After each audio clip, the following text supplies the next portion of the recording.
Welcome back after the break. आप देख रहे हैं हमारा सेगमेंट डॉग टॉक।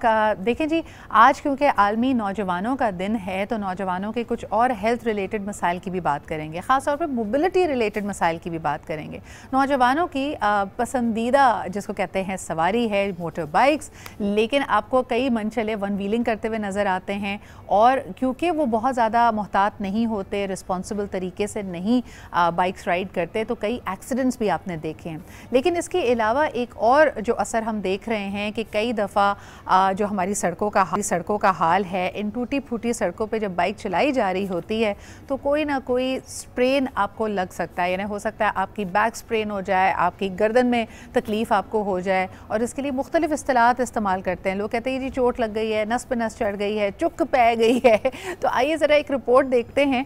और हमने यहाँ पे बात भी की यंग बाइकर्स से, उनकी क्या प्रॉब्लम्स हैं, क्या वो चैलेंजेस फेस कर रहे हैं। Let's take a look at it in this report. तिब्बी माहिरीन का कहना है कि तेजी से जवाल पजीर इंफ्रास्ट्रक्चर, सड़कों की अब तक सूरत हाल के बाद मानसून बारिशों ने सड़कों को मजीद खराब कर दिया है, जो कराची वालों की सेहत को मुतासिर कर रहा है। बहुत ज़्यादा ही परेशानी हो रही है, खड्डों की वजह से नज़र नहीं आता कि गटर है या नहीं है। बहुत मुश्किलात हो रही हैं सड़कों के लिए, कितने घूम के आने पड़ रहे हैं, टाइम के वेस्ट हो रहे हैं। शहर में 50% से ज्यादा नौजवान बाइक सवार खराब सड़कों की वजह से कमर के निचले हिस्से में दायमी दर्द में मुब्तला पाए गए हैं। 57% बाइक चलाने वाले नौजवान अपनी मोटरसाइकिलों को बुरी तरह से तबाहशुदा सड़कों पर चलाने की कीमत चुका रहे हैं। सड़कें गड्ढों, खुले मेन होल्स और सीवरेज के जमा हुए पानी की वजह से गाड़ी चलाने के काबिल नहीं रही। जी जनाब, तो आप देख सकते हैं कि ये जो मुश्किलात हैं ये नौजवानों की, इसमें सवारी का मसला भी है, पेट्रोल का मसला भी है, लेकिन सबसे बढ़कर सेहत का मसला है। इस वक्त हमारे साथ मौजूद हैं डॉक्टर एहसन आलम, जो कि कंसल्टेंट ऑर्थोपीडिक सर्जन हैं। अस्सलाम वालेकुम डॉक्टर साहब, बहुत बहुत शुक्रिया वक्त निकालने के लिए। आम तौर पे जी कमर में दर्द, गर्दन में दर्द, जोड़ों में दर्द, ये बूढ़े लोगों की बीमारियाँ समझा जाता था, लेकिन आज की नौजवान नस्ल क्यों ये कंप्लेंट्स करती हुई नज़र आती है? एक वजह तो जी ये टूटी फूटी सड़कें और बाइकर्स की मुश्किलात हैं, लेकिन इसके अलावा भी नौजवानों को क्यों ये मुख्तलिफ जॉइंट एंड बोन पेन्स ज़्यादा हम एक्सपीरियंस कर रहे हैं? जी वालेकुम जी। अच्छा, इसमें एक चीज़ सबसे पहले देखने वाली ये है कि I am talking of normal individual, कि उनको पहले से कोई प्री एग्जिस्टिंग पैथोलॉजी नहीं है जी। तो इसके जो एक नॉर्मल पर्सन है उसको देखेंगे कि ये मोटरसाइकिल की ही वजह से है या उसको कोई प्री एग्जिस्टिंग डिस्क प्रॉब्लम है जी। अच्छा, अब जो मोटर बाइक है ये आपके लिए इंडिविजुअली नहीं बनी होती। कई दफ़ा जो मैन्युफैक्चरर्स हैं वो एक यूनिवर्सल बनाते हैं और उसके लिए आपको उसकी सीट को, उसके हैंडल को, उसके फुट पैडल्स को एडजस्ट करना बड़ा ज़रूरी होता है। सही। तो जनरली जब जैसे आपने फरमाया कि ये खड्डे हैं और सड़कें टूटी हुई हैं इनकी वजह से, लेकिन इनसे एक फैक्टर हो सकता है, लेकिन जहाँ पे सड़कें ठीक हैं वहाँ पे भी एक vast majority of road traffic accidents जो है वो मोटरसाइकिल टू मोटरसाइकिल है आजकल आ रहा है। बिल्कुल। तो ये सारी चीज़ें जो है, जो मेरी जो इस पे राय है वो ये है कि जो आपका बेल्ट से नीचे वाला हिस्सा है उसको आप कंट्रोल करें कि आपने बाइक को पकड़ना कैसे है, और जो हैंडल है इट शुड बी हॉरिजॉन्टल, ये ना ऊपर हो या नीचे हो, इससे आपका स्ट्रेस जो है वो कम होगा। क्योंकि ये सड़कों के टूटने की वजह से आपका डिस्टेंस बढ़ जाता है, तो it adds an additional stress. Absolutely. जो और जिस तरह के डॉक्टर साहब अक्सर जो रिपोर्ट्स हैं या जो लोग कंप्लेन कर रहे हैं वो अपने लोअर बैक पेन के हवाले से। अच्छा, एक तो सवाल वो है जो बाइक चला रहा है, लेकिन हम अक्सर देखेंगे कि छोटे बच्चों को या कुनबे को लेकर वो जा रहे होते हैं और इसी सूरत हाल से और सारा स्ट्रेस एंड ट्रॉमा आपके साथ बैठे हुए को पैसेंजर्स भी इसको एक्सपीरियंस कर रहे होते हैं। मैं खुसूसन आपसे पूछना चाहूँगी कि जो हमारे यहाँ कल्चरली एक्सेप्टेबल ख़वातीन का तरीका है बाइक पर बैठने का, वो अपने आप को प्रॉपर बैलेंस नहीं की भी होती, क्या उनके भी जॉइंट्स पे, स्पाइन पे, गर्दन पे इसका असर पड़ रहा होता है? बिल्कुल पड़ता है। और ख्वातीन मैंने काफ़ी दफ़ा देखी हैं कि उनका जो ड्रेस है जी वो अब जो ये सारी बात वहीं चली जाती मोटरसाइकिल की डिज़ाइनिंग पे। जी जो उसके व्हील के जो तारे हैं उनके अंदर मैंने एक से काफ़ी दफ़ा देखा है कि वो उनके कपड़े ही उसमें फंस जाते हैं और वो गिर जाती सही हैं, बाया गिर जाता है, या कोई ड्रेस आपने लूज हो। अभी एक रिसेंटली मैंने एक को ट्रीट किया, खातून का पैर आ गया था अपने मोटरसाइकिल के टायर के अंदर। शी वॉज एन जी एल्डरली लेडी। जी so having said all that, वो कल्चरली एक्सेप्टेबल मेथड का शायद इतना फ़र्क ना हो, लेकिन इसकी कोई मेरे पास स्टडी नहीं है जिसको मैं प्रेजेंट कर सकूं।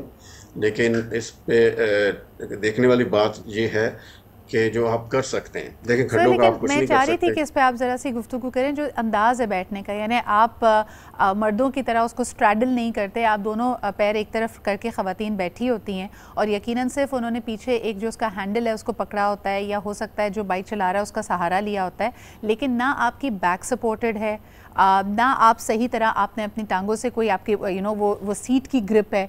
क्या इसका असर स्पाइन पे नहीं पड़ रहा होता? बिल्कुल पड़ता है, और साथ उन्होंने 2 बच्चे भी पकड़े होते हैं। जी I really don't know how they do it. Okay तो बड़ा मुझे डर लगता है कई दफ़ा, और अनफॉर्चुनेटली ऐसे एक्सीडेंट्स भी होते हैं।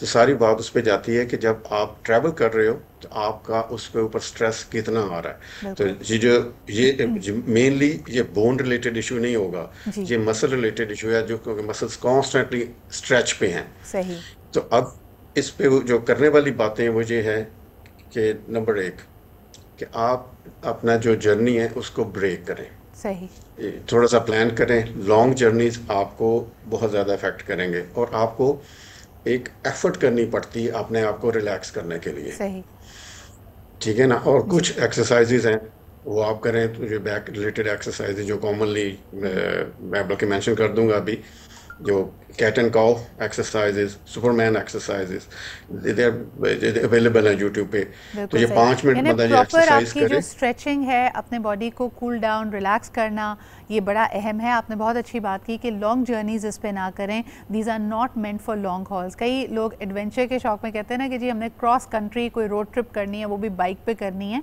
उसमें भी आपको अपनी जर्नी ब्रेक करनी चाहिए। अच्छा डॉक्टर साहब, मुझे ये बताइएगा कि जिस तरह आपने एक्सीडेंट्स का जिक्र किया, हम देखते हैं कि नौजवान, यानी एक एड्रेनलिन रश भी है, सेंस ऑफ एडवेंचर भी है, जो लोग वन व्हीलिंग कर रहे होते हैं, और अक्सर देखा ये भी गया, अगर कोई वायरल वीडियो हो कि वन व्हीलिंग करते करते बाइक से गिरे हैं, लेकिन उसके बाद यकायक उठ भी गए हैं, दे say that they are fine. ये एक एड्रेनलिन रश होता है कि आपको उस वक्त एहसास नहीं हो रहा और बाद में शायद तकलीफ होती हो, आप इसको कैसे देखते हो और वन व्हीलिंग के हवाले से क्या कहेंगे? ये ज़्यादा सी बात है, ये दिमाग की खराबी है, ठीक है ना। जी तो आपने एक टेक्निकल नाम बता दिया, एड्रेनलिन रश, ठीक है, लेकिन इस पे पेरेंट्स की भी रिस्पॉन्सिबिलिटी बनती है। जो बिल्कुल आप 14-15 साल के बच्चे को बाइक दी हुई है, तो उससे एक्सीडेंट्स होते हैं। और मैं इस वक्त भी ट्रीट कर रहा हूँ इस तरह के पेशेंट्स को, उनके हेड इंजरीज होती हैं, उनका लिम्ब डैमेज हो सकता है, और ये बाद में ये चीज़ें ये पब्लिक में नहीं आती। लेकिन ये जो वन व्हीलिंग है, it is extremely extremely dangerous, और ये फेटल होती है। बाद में हम कहते हैं चलो जी इतने ही लिखे हुए थे, ये एक्सीडेंट हो गया, ये हो गया, वो हो गया, तकदीर में इतना था, अल्लाह माफ़ करे, मैं इस पर बात नहीं ज़्यादा कर रहा। लेकिन ये रिस्पॉन्सिबिलिटी टीचर्स की है, पेरेंट्स की है, हमारी है, मीडिया की है, कि इसको ये कोई एनकरेज ना किया जाए। बिल्कुल सही। वन डॉक्टर व्हीलिंग साहब, एक आखिरी आपसे सवाल करना चाहूँगी, जो लोग दफ्तर में सेडेंट्री काम ज़्यादा करते हैं, लैपटॉप या कंप्यूटर इस्तेमाल करते हैं, उनकी कलाइयों में या रिस्ट में बहुत तकलीफ होती है, और कार्पल टनल की भी उनको शिकायत रहती है। लेकिन इसी तरह की शिकायतें, जैसे आपने कहा, लॉन्ग जर्नीज़ करने वाले बाइकर्स को भी दरपेश है, क्योंकि वो काफ़ी देर स्टीयरिंग को करते हैं और स्ट्रेस उनकी कलाइयों पर ही आता है। उस हवाले से बाइकर्स को आप क्या मशवरा देना चाहेंगे? देखें, जो बाइक होती है, जो डिज़ाइन है, उसका नीचे वाला हिस्सा उसको कंट्रोल कर, उसको पकड़ने के लिए आपकी, ताकि आपकी बॉडी उसको पकड़ ले, ठीक है। जो उसके कान है, जो हैंडल है, उसको आपने उसको सिर्फ पकड़ने के लिए नहीं है, वो उसको स्टीयर करने के लिए भी है। अब स्टीयरिंग के लिए वेरी फाइन मूवमेंट्स चाहिए होती हैं। जी तो इस पे जो स्टीयरिंग है इससे फिर उनको स्ट्रेस पड़ता है। इसकी सिर्फ मेरी एडवाइस सिर्फ यही है उनके लिए कि तकरीबन सारी बाइक्स के अंदर एक हैंडल को ऊपर नीचे करने वाली ऑप्शन मौजूद होती है, उसको आप अपनी बॉडी के मुताबिक टेलर करें और जो इसको आपने जो कलाई है इसको हॉरिजॉन्टल रखें। यानी अगर आपने ऊपर रखी तब भी नहीं ठीक, अगर नीचे रखी तो आपको ये थोड़े अरसे बाद ही आपको इसका पता चल जाएगा। रही बात कार्पेट, बिल्कुल सही, क्योंकि आमतौर पे हम गर्दन, स्पाइन या टांगों का तो जिक्र करते हैं, घुटनों का जिक्र करते हैं, लेकिन people do not talk about the carpal tunnel. और ख़ास तौर पे अगर आपकी रिस्ट आप गलत तरीके से इस्तेमाल कर रहे हैं तो इन कलाइयों से आपको पूरा का पूरा जो हैंड का फंक्शन है, जो मोटर सिस्टम है, वो इफेक्ट हो सकता है।